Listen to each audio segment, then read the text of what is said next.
podemos empezar. Muchas gracias a todos y a todas por asistir a este acto.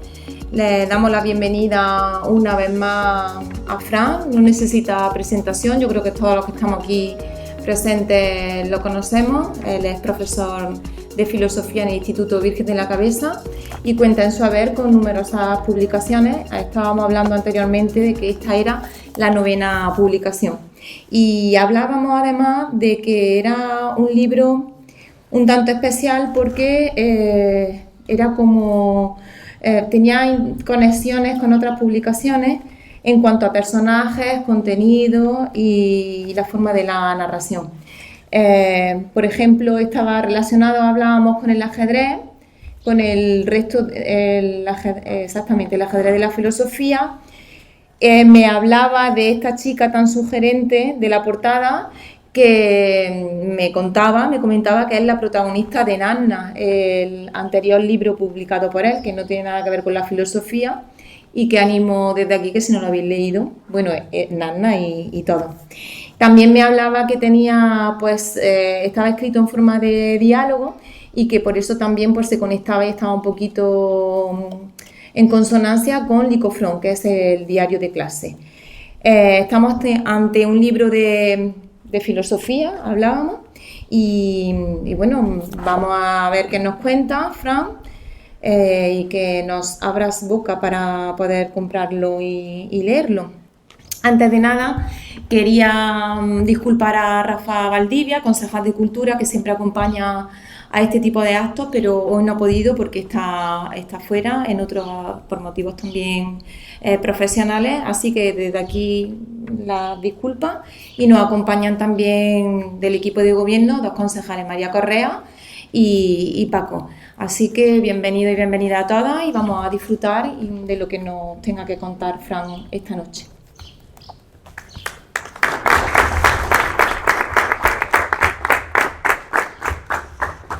Bueno, pues muchas gracias María por la presentación y gracias al Ayuntamiento en primer lugar por brindarme esta oportunidad de exponer ante mis paisanos de adopción pues mi último libro, mi última publicación. Y gracias también a amigos, compañeros, alumnos, exalumnos y alumnas que hay por aquí. Y al público en general, incluso al perro que está ahí y que me está dando el culo, quizá porque me conoce del barrio porque vive en mi contraesquina, vamos.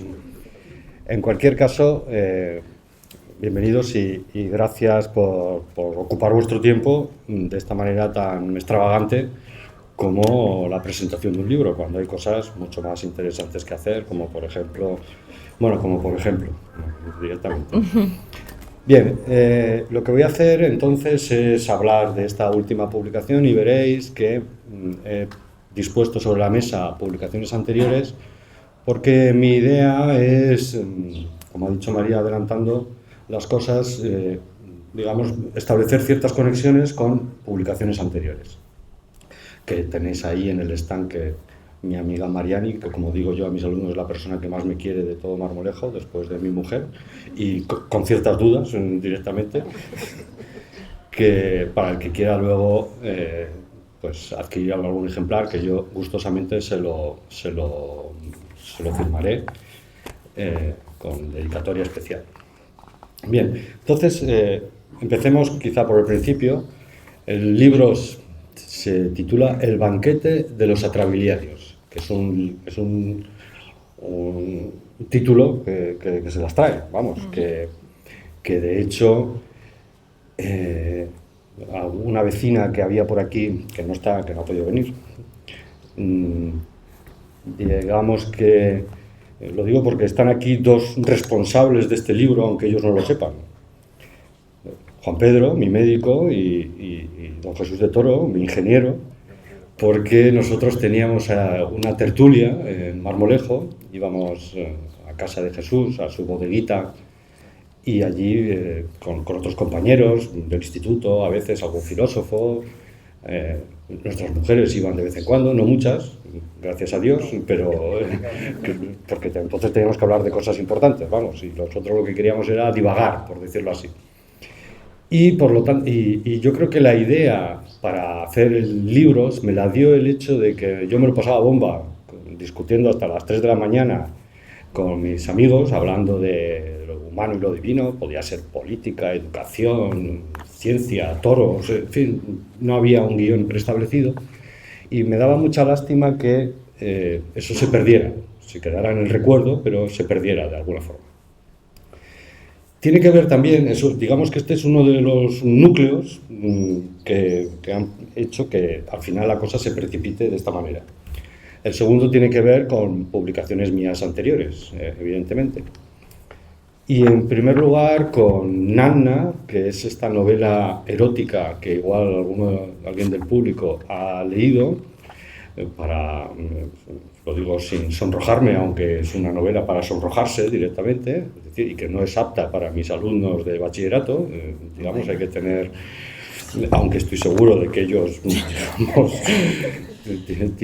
han visto cosas muchísimo más terribles que las que yo me pueda imaginar, pero tiene que ver en el sentido de que he hecho que la protagonista de esa novela, es decir, un personaje de ficción, que esto es lo que me hacía pensar que este libro no lo iba a publicar nadie, es decir, que nadie se iba a atrever con el reto literario de hacer que un personaje de ficción de una novela erótica en una editorial kitsch se convirtiera o se trasplantara a una editorial seria y académica como es Plaza y Valdés, que está dedicada a asuntos estrictamente académicos, ¿no? Y digamos que lo que hago es, en este banquete, que Nanna se convierta, como ya se anunciaba en la novela, en la anfitriona de una velada, de una tertulia, de una serie de filósofos. De tal manera que el papel de Ana ya no es psicalíptico, y no voy a decir lo que significa psicalíptico, pero ya solo hay que bajar la mano para saber a qué me estoy refiriendo, y se va a convertir solamente en una gentil anfitriona de estos caballeros. Pero, digamos, había que rizar el rizo todavía más y, por lo tanto, dije, ya que he utilizado un personaje de ficción, voy a utilizar otro par o tres más. Así que me fui al diario de clase, al Licofront. Aquí hay algunos alumnos míos que durante este año, y antiguos alumnos que han hecho el diario de clase como actividad del curso, con resultados, a mi juicio, siempre magníficos. Todavía me acuerdo del de Alba hace 15 años, que era maravilloso, como lo pueden ser también otros que hay por aquí. Y entonces hago que los personajes del Licofront también intervengan en el diálogo.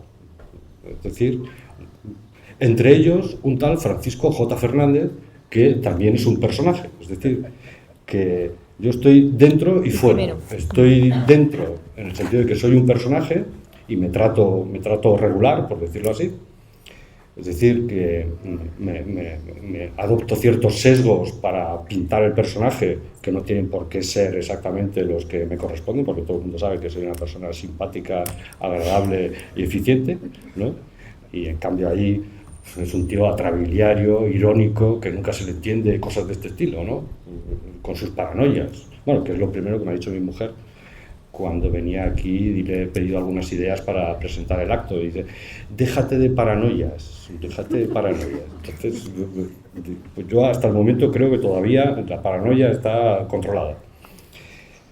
Y digamos que entonces Nanna y el Licofront son los textos que narrativamente tienen que ver con el banquete, lo cual no significa que para entender el banquete haya que leer estos, aunque, por supuesto, aquí están mis sobras completas, ¿no? Las sobras completas para que podrían contextualizar muchísimo mejor las cosas.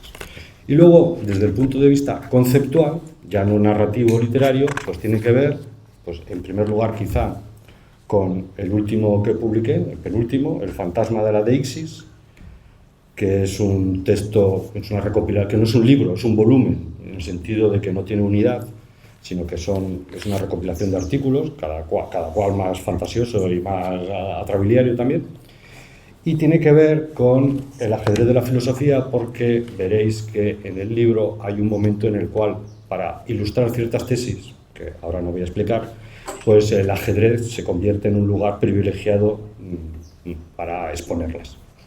Lo cual no significa que haya que saber jugar al ajedrez, ni nada, aunque esto, por supuesto, es como todo. Si sabes, pues mucho mejor.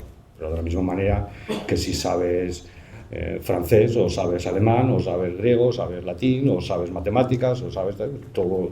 Saber no ocupa lugar. Pesa, normalmente pesa, pero no ocupa lugar. Bien, y tiene que ver, en último lugar, o en penúltimo también, con un pequeño librito que no lo tiene ahí Mariani porque está completamente agotado, pero es el libro más pequeñito que yo he escrito, que es El descrédito de los quilates, que si se fijan en la portada es la escritura infantil de mi hija, de mi hermana, cuando era pequeña, que por cierto perdió un dedo y está contando aquí que le está creciendo la uña porque se lo pilló se lo entrizó, como decía mi abuela, con una puerta y le partió el dedo que falta precisamente aquí, en este libro. O sea que, digamos que me encanta poner enigmas en todos mis libros y hay conexiones ocultas que me dan muchísima satisfacción cuando alguien las descubre, por decirlo así. Que esto tiene que ver también con la pobre niña esta de Marmolejo que perdió el dedo, como mi hermana, en el instituto hace unos años, y que yo fui el que cogió el dedo. Que una de esas experiencias que le marcan a uno para toda la vida, hasta el punto de que pedí a Cristina de Torres, a Elisa de Torres, que es la hermana de Cristina de Torres, nuestra compañera, que me pintara una mano a la que le faltaba un dedo, ¿no? Es decir, que todo está como muy pensado.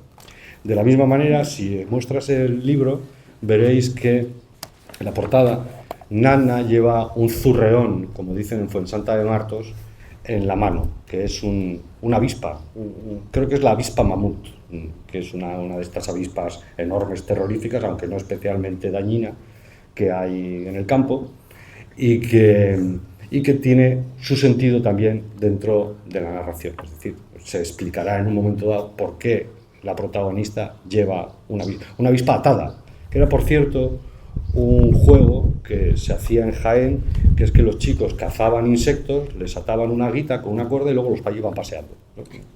No tenían mucha conciencia. Bueno, eran niños que vivían en la calle, como yo todavía, que yo me crié en la calle, no como los nuestros en la actualidad, que viven entre pantallas y están absolutamente dominados por ese formato que nos ha tocado vivir. Pero todavía eran tiempos en que los niños cazaban pájaros, avispas y hacían cosas como estas, ¿vale?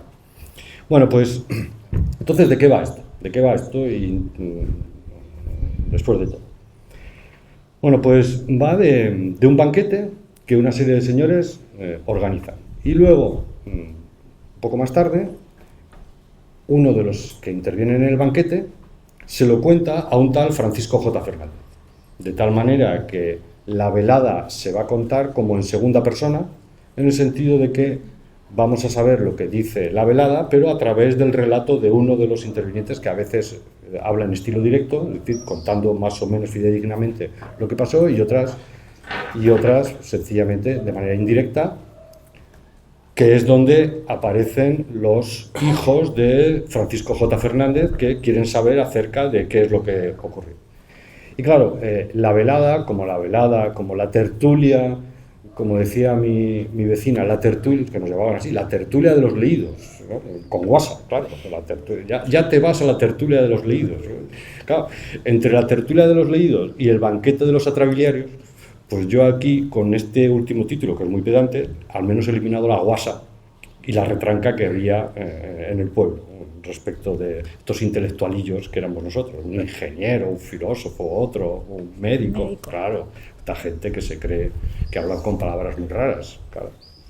Bueno, pues digo que, como veis, estoy ironizando porque el libro, a mi juicio, está atravesado de comicidad y de ironía, es decir, que la forma de compensar el hecho de que se hable de cosas tan abstrusas en muchos momentos es hacer que el humor dulcifique esa pedantería. Otra cosa es que se consiga, pero que eso está claro como objetivo, eso es así. Y luego, por otro lado, Nana, que es muy popular, sirve como contraste respecto de ese saber tan académico que tienen los otros. Es decir, que hay diferentes voces, a este respecto. Diferentes voces que han salido todas de aquí, por supuesto.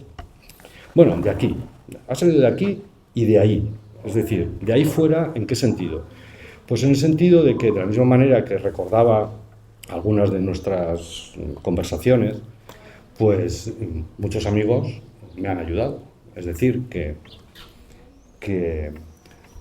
de hecho el libro está dedicado a John Balza y a Pedro Redondo. Uno es un profesor de Cataluña, amigo mío, con el que publiqué precisamente este libro juntamente en el año 99, doctor en filosofía, y el otro es Pedro Redondo, que fue compañero mío en Almería, era profesor de instituto, de griego, y para completar horario tenía que dar clases de lengua en primero de la ESO. Claro, la inspectora, la Gestapo directamente iba detrás de él porque no sabía dar clase. No sabía. Ahora en este momento es profesor titular de griego en la Universidad de Murcia y es un tipo extraordinario, un sabio, un tipo al que yo me admiro de todo lo que ha leído, del interés que tiene, la apertura epistémica, como se suele decir ahora, es decir, está abierto a todos los campos del saber y es admirable. Y por lo tanto, como yo, aunque nos vemos poco, pues tengo mucho contacto con ellos, pues yo quería dar cuenta de que mi contacto con ellos es fértil y fructífero para mis propios intereses, en el sentido de que les comento cosas, me hablan, yo les recomiendo tal cosa, ellos me recomiendan tal otra, y hay un diálogo intelectual, pero presidido también por la amistad, en el sentido de que no se trata de quedar por encima de nadie ni nada por el estilo, cosas que suele ocurrir en las discusiones entre la gente. Es decir, que como cada uno de nosotros tiene su miserable yo que hace que sea el espejo con el que nos presentamos ante los demás, pues en cuanto te tocan un poquito, digamos, tus opiniones, pues esas opiniones hacen que se resquebraje esa unidad imaginaria que tienes, en vez de disfrutar de la pura discusión. Ya está. Del juego de las palabras, porque en este sentido esto es un juego. Es saber jugar a las palabras, saber jugar a discutir, saber retroceder para atacar, saber aceptar que alguien sabe más que tú y que el otro en un momento dado tenga que hacer lo mismo, porque es inevitable, porque nadie sabe todo, por supuesto. Entonces, este comercio intelectual que yo he tenido con él y con otros más, pues es aquello que he intentado reflejar en una velada ficticia, evidentemente, pero que me he inventado, pues recopilando todos los temas que han salido. Y en último lugar, pero quizá no el menos importante, yo tengo que dar gracias a mis alumnos de clase. ¿Por qué? Porque digamos que inevitablemente pues yo confronto todas las cosas que se me ocurren en clase con mis alumnos. Es decir, estoy muy atento a cuando explico las cosas, porque me las tengo que explicar a mí mismo también, en qué sentido se entienden o se dejan de entender, incluso las dudas que pueda haber o lo que sea. Y por lo tanto, para mí es absolutamente fundamental tener ese espacio para hacer filosofía. Que de paso tengo que dar clase, vale, de acuerdo, pero digamos que eso es trabajo, ¿no? Eso ya no es juego. Pero mis alumnos son aquellos que me permiten pensar en alto y hacer que resuenen mis palabras. De hecho, después de clase, normalmente yo intento ser simpático, agradable y con ellos, pero después de clase no quiero saber nada de ellos. O sea, que no me vengan con cuentos ni nada por el estilo. No soy especialmente cariñoso. Y sin embargo, y luego pienso mucho en esa cuestión, porque en cuanto entro en clase es como que me transformo y veo que ese es un espacio mágico, ¿vale? Y así es como me lo tomo, vamos. Que luego salgan mejor las clases o peor, eso es otro problema. Pero que ocurre, y en muchas ocasiones, eso también es verdad. Lo digo porque aquí algunos habéis tenido que sufrirme o disfrutarme en este mismo sentido. Bien, entonces, ¿de qué va? ¿De qué va el banquete de los atributos? Bueno, todavía no he explicado el título, estoy por el título todavía. Porque la segunda palabra es muy rara. La palabra es atrabiliario. Si se van ustedes al diccionario, pues dirán que es alguien desabrido. Bueno, desabrido no, es saborío, ¿no? Que es lo mismo, pero bueno. O de que tiene mal carácter, violento. Pero hay que profundizar un poquito más. ¿Por qué? Porque es una palabra de origen latino que está compuesta de bilis, por un lado, atrabiliario, y de atra. Y atra es negro, y bilis es el cólico, el humor. La medicina hipocrática de los antiguos distinguía que había 4 humores, y entonces el atrabiliario era aquel que estaba dominado, que tenía una descompensación en el organismo, y estaba dominado por el humor negro. El humor negro era el humor de la bilis negra.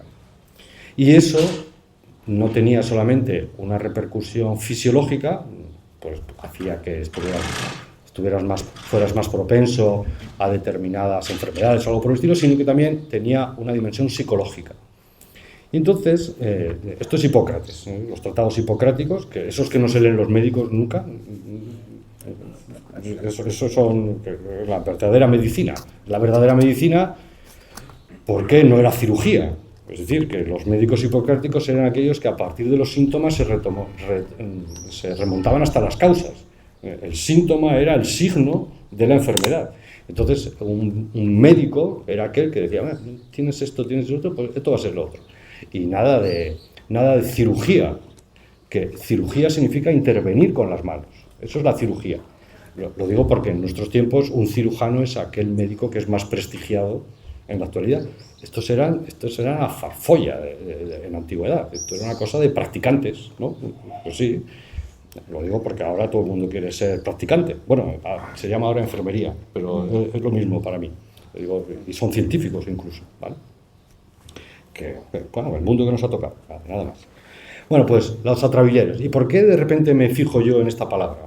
Melancólicos. Melancólicos es lo mismo, la melanina, el melancólico es lo mismo que atrabiliario, en este sentido original del término.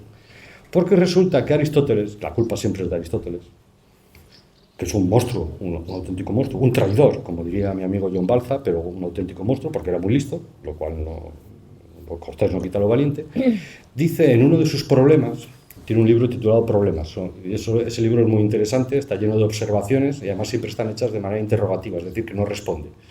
Por ejemplo, ahora, para que os hagan ustedes una idea de cómo son los problemas de Aristóteles. Hay un momento que tiene que ver con la actualidad.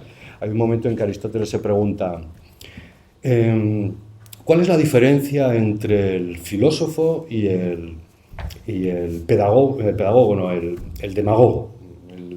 Que nosotros ahora podríamos decir el periodista o algo así, ¿no? Es decir, o el político, ¿no? Aquel que, digamos, tiene una dimensión práctica de su discurso. Y dice Aristóteles, ¿acaso es porque... Pero esto es, alucinante. Dice, ¿acaso es porque el demagogo se pregunta por quién es virtuoso o prudente o vicioso o corrupto? Y en cambio el filósofo se pregunta por qué es la virtud o la corrupción o la amistad o el amor. Es decir, que no desciende al nombre propio. Esto es lo que vendría a decir Aristóteles. Es decir, que, y por lo tanto, a los filósofos no nos interesan los nombres propios, porque no son más que representaciones momentáneas y apenas importantes de las cosas, aunque estos nombres propios sean los que nos hagan la vida imposible. Eso es otro problema. Nuestra actualidad política, por ejemplo, es un nombre propio detrás de otro. Que si que si el otro, que si el... Yo ni siquiera los nombro, ¿no? Pero ya nombrarlos es caer en la demagogia, por decirlo así. Aunque todo el mundo lo tenga en la cabeza. Bueno, pues dice Aristóteles en uno de sus problemas que los hombres de genio, los grandes artistas, los grandes políticos, estaría pensando en Pericles, por ejemplo, gente de su época, o Alejandro Magno, y los filósofos están dominados por la bilis negra. Así que los filósofos somos, desde Aristóteles por lo menos, melancólicos.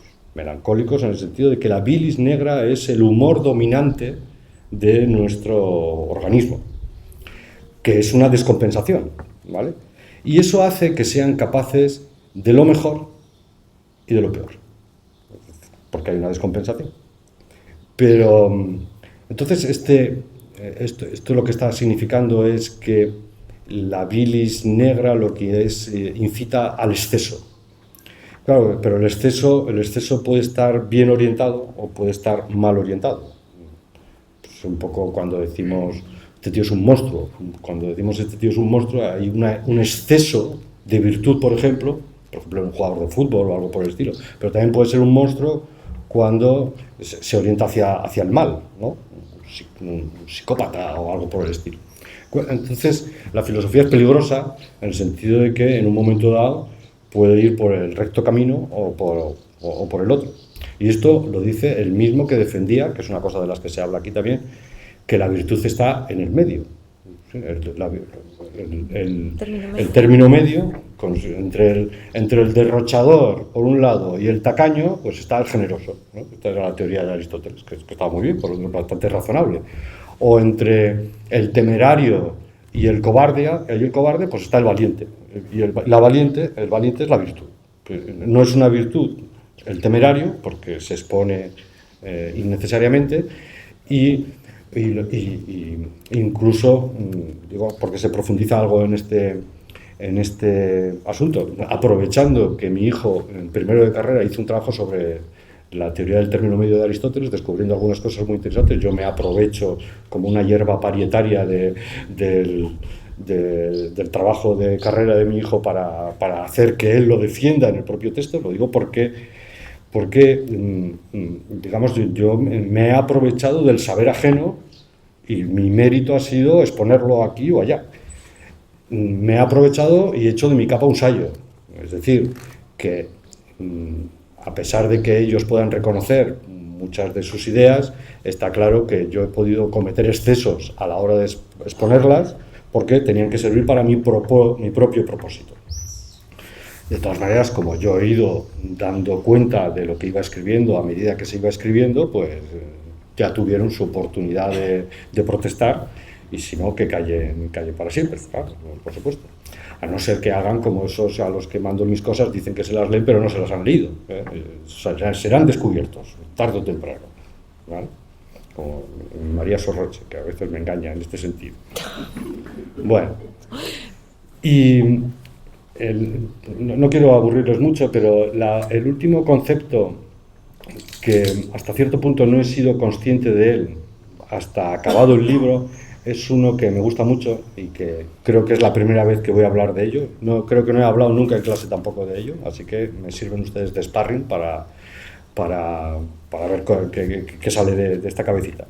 Es la de literatura expandida. Y ahora voy a intentar explicar qué es eso de literatura expandida. Lo digo porque aquellos que hayan leído algunas de mis cosas verán que hay como un componente autobiográfico. Es decir, pues es muy fácil ver que en el Licofrón pues las clases son muy parecidas a las clases que se dan. Bueno, algunos personajes del Nanna me decían, ¿qué digo yo? ¿Qué digo yo? Como que también es un indicio de esto mismo que quiero decir. Y en el ajedrez de la filosofía, digamos, se comentan muchas cosas que aquellos que sean compañeros míos del club de ajedrez sabrán porque las digo exactamente. Bueno, pues literatura expandida hace referencia no al hecho de que la vida sirva como excusa para luego trasplantarla en un libro, cosa que hasta cierto punto es bastante fácil, ¿no? Mira, una farola, pues yo escribo, ahí había una farola. Ya está. La realidad me sirve para escribir. Sino que es al revés. Y esta es la genialidad de la literatura expandida. Significa que lo que yo digo en el libro luego se tiene que convertir en verdad. Por eso lo llamo literatura expandida. Es decir, que la esfera de influencia del libro vaya más allá de las páginas. Y increíblemente ha pasado. En un momento dado, uno de los personajes, Miranda, dice, esto se escribió el año pasado, en verano, más o menos, un poquito antes. Bueno, pues uno de los personajes dice que está haciendo un trabajo de fin de grado sobre el juicio de Sócrates. Pues bien, mi hija Miranda, cuando llegó el momento de proponer a su tutor para derecho procesal qué trabajo fin de grado quería hacer, pues propuso el juicio de Sócrates. Y ya se ha examinado del asunto. Tal. Yo le he intentado ayudar todo lo que he podido, y todo lo que sea, pero el asunto está en que yo he predicho lo que iba a pasar, ¿no? Y a eso le llamo yo literatura expandida. Es como aquel verso de, creo que era Anacreonte, bueno, si no era Anacreonte, aquel que me escuche en alguna ocasión y sepa quién era, o Arquíloco, decía, profeta cierto es Zeus, él hace la profecía y él la hace cumplir, ¿no? Pues un poquito eso, es decir, esta fuerza de la literatura para hacer que el mundo se doblegue a ti en vez de, como son los seres habitual, que nosotros nos dobleguemos al mundo y que haga con nosotros lo que nos dé la gana. Y habría hay algunas predicciones más que tienen que ser, bueno, el mundo tiene, es un poco como cuando uno compra un boleto de la lotería, ¿no? O de la 11, o de la quiniela, no, ya no se hacen quinielas casi, pero bueno, que uno dice, a ver si me toca. Vamos a ver, ¿cómo que a ver si me toca? No puede ser, eso es absurdo. Será a ver si aciertan mi número. Ellos son los que tienen que acertar mi número. ¿Yo cómo voy a acertar algo que no ha pasado? Y sin embargo decimos a ver si me toca. Es absurdo. Por eso los que dicen la probabilidad es muy baja en cualquier caso, pero yo no estoy hablando de eso. Estoy hablando de que yo no puedo predecir algo que no ha ocurrido todavía. Tiene que ser, una vez hecho mi compra, que ellos acierten con el número. Son ellos los que tienen la mala probabilidad de acertar. Bueno, pues aquí ¿qué estoy haciendo? Pues darle la vuelta a las cosas, ¿no? Para ver si encontramos algo. Que, por cierto, a eso se le llama, dar la vuelta a las cosas es tergiversar. Es decir, tergo significa espalda. Tergiversar es dar la espalda a las cosas. Por eso, digamos, hay una postura sexual que es aptergo, es decir, por la espalda. Por supuesto. Y todo está relacionado, como ves, todo está relacionado. El amor y el concepto. El perro está tergiversado. Y está tergiversado completamente. Bueno, pues se trata de jugar a tergiversar las cosas, es decir, de poner las cosas, el haz y el en vez de los asuntos, para que no nos acostumbremos a ver las cosas de una única manera, porque es muy cómodo. Y si eso ocurre es también porque proporciona cierta satisfacción. ¿En qué sentido? En el sentido de que uno ya sabe cómo es el mundo, pero es que el mundo no se sabe cómo es. Es que es variopinto, tiene diferentes perspectivas y lo que tenemos que es tener la valentía, diría yo.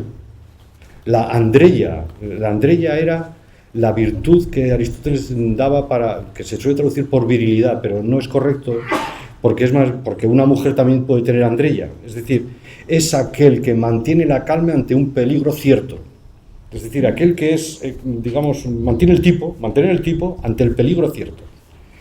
Y la andreia tiene que ver, a mi juicio, filosóficamente hablando, con el hecho de no tener miedo cuando las cosas no son exactamente como crees que han sido o te han dicho que tenían que ser normalmente.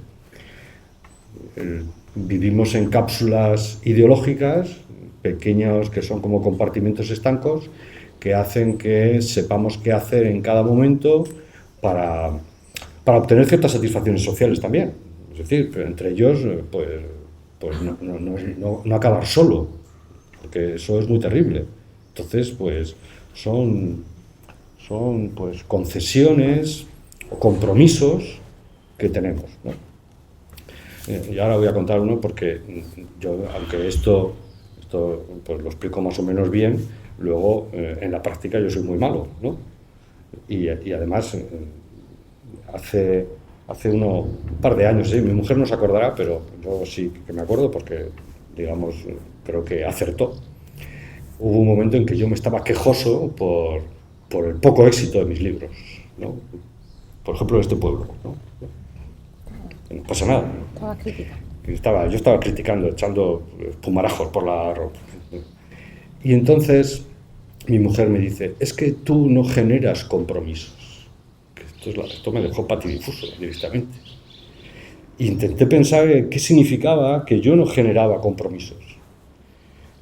No creáis que lo sé todavía demasiado bien, pero me pareció una genialidad de mi señora, que está ahí sentada, porque tiene que ver con esa habilidad que ella sí tiene para generar compromisos. Claro, es la persona que genera compromisos. Mi mujer dice, vámonos de fiesta, y aquí todos os vais de fiesta con ella, seguro, directamente. En cambio lo digo yo y no. Bueno, Pepe igual me acompaña, pero enseguida nos iríamos tú y yo por ahí solitos, ¿no? Bien, entonces, digamos que no estoy criticando ese tipo de cosas porque socialmente sirven para que se formen vínculos entre el personal, ¿vale? Y yo no estoy aconsejando a todo el mundo que se vuelva un filósofo atrabiliario. No, para eso debería estar yo muy seguro de que tengo razón. Y yo de certezas ando escasos, porque no se pueden tener directamente. Y como no se pueden tener, pues tampoco puedo dar consejos ni vender. Bueno, vender sí, pero vender en el otro sentido, ¿vale? Por supuesto que quiero vender, ¿no? Comprarme un Ford Mustang, ¿no? O algo así, pero que no va a ser el caso. Bien, entonces ya llevo 45 minutos hablando, no les doy más la chapa, con perdón de la expresión. ¿En qué sentido? Bueno, la última característica del texto. El texto es un diálogo, casi se podría leer como se lee el teatro. Es decir, los personajes están identificados y por lo tanto se sabe en cada momento quién está hablando y quién deja de hablar. La cantidad de problemas diferentes que aparecen ahí es enorme. El otro día les hacía un recuento a mis alumnos de primero de bachillerato, les iba pasando las páginas y iban reconociendo los diagramas que aparecen, porque hay un montón de diagramas, y los problemas respecto de asuntos de tipo matemático, de tipo geométrico, de tipo ajedrecístico, de tipo filológico, de tipo lógico, de tipo político, etc. Pues ellos iban reconociendo y de alguna manera obtenían cierta satisfacción porque eso hacía que la extrañeza del texto no fuera tanta. Es más, mi alumno Álvaro Zavala, de segundo de la ESO, ya se ha leído el libro. De segundo de la ESO, ¿vale? Aquí está su mamá, que me lo acaba de decir. Dice que no lo ha entendido todo. Bueno. ¿No? Pero también ha dicho, y tu mamá creo que no lo vas a entender tampoco. Pero Andreia, eso es virilidad, es decir, es mantener el tipo y no asustarse ante el reto, ¿vale? Que es después de todo lo que creo que hace que la vida sea interesante, ponerse ciertos retos, y si a uno le pilla el toro, es que estabas toreando, es que si no te pilla. Así que yo por mi parte me gustaría contestar a sus preguntas si tuvieran más interés por algún detalle concreto, pero en principio daría por concluido mi exposición. Gracias.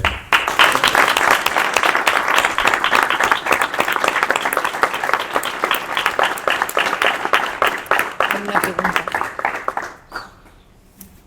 Los tertulianos. Venga, ¿alguna pregunta, alguna duda, sugerencia, comentario? Dime, Alba. Mi pregunta creo que es sencilla y a la par que compleja. Voy a torear un poquillo. ¿Tú lo has entendido todo lo que has escrito? En este libro. Digamos que el problema que estás planteando es el de si uno es capaz de decir todo lo que dice, es decir, si es capaz de sacar de dentro, de ese supuesto dentro, que es ficticio, imaginario, lo que... Y, por otro lado, si una vez conseguido, estás diciendo exactamente aquello que querías decir. O sea, que son dos cuestiones. Bien, y yo creo que hay fracaso por un lado y fracaso por el otro, lo cual no significa que el resultado no sea bueno. Es decir, porque creo que es imposible. Es imposible, yo soy tú eres psicóloga, sabes que yo soy muy psicoanalítico, y para mí el sujeto no lo sabe todo, ni puede saberlo. Vale. Es más, si lo supiéramos todo acerca de nosotros, nos autodisolveríamos directamente. O sea, que es mejor que eso no ocurra. Y yo creo que el ejemplo de los sueños es el momento en que nos decimos a nosotros las cosas que no nos podemos decir, pero de manera camuflada. Pero es necesario soñar, aunque no sepamos lo que significan, pero que significan algo seguro. Hay una de estas cosas que estoy convencido, es que los sueños tienen un significado. Die Traumdeutung, como decía Freud, el significado de los sueños, o la interpretación de los sueños. Ahora que lo aprovecho porque Freud es un perro muerto y no en las facultades de psicología lo consideran digamos un vestigio del pasado, algo por el estilo, pero bueno, no saben lo que dicen directamente, no comprenden, a mi juicio, lo que había detrás. Así que es un fracaso anunciado, pero es un fracaso que es fértil en el sentido de que el libro, digamos, te va a sorprender. Es decir, me sorprende a mí, quiero decir. Es decir, que en un momento dado, como uno no puede decirlo todo bien, pues directamente a veces está diciendo de más, otras veces se queda corto y en cualquier caso siempre eso va a generar nuevas preguntas al respecto. Es decir, que yo ahora pues llevo ya como 2 o 3 artículos donde estoy explicando pues igual media página del libro.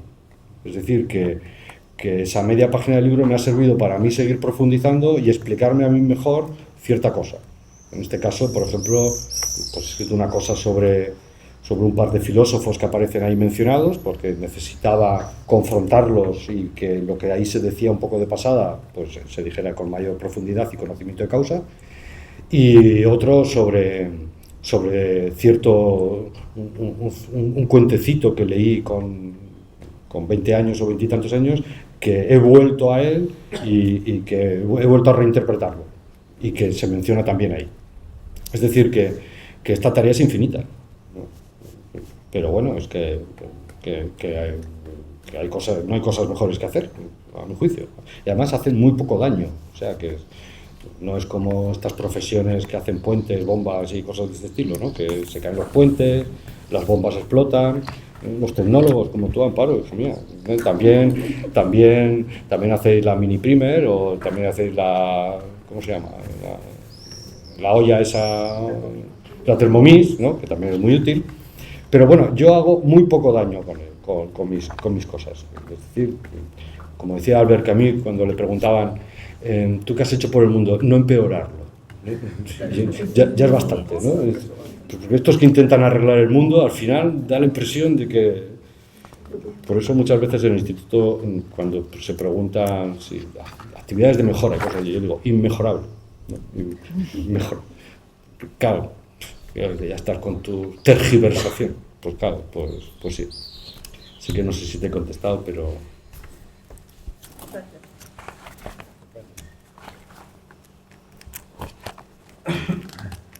Bueno, pues si no tenéis más preguntas ni nada que comentar al respecto, pues sí damos por finalizado el acto y recordar, Fran, que están allí, está, como ha dicho al principio Mariani, que tiene no solamente esta última obra, sino que tiene pues la gran mayoría de las que ha publicado y que podéis adquirirla, quien quiera y quien lo desee, con dedicatoria. Por supuesto.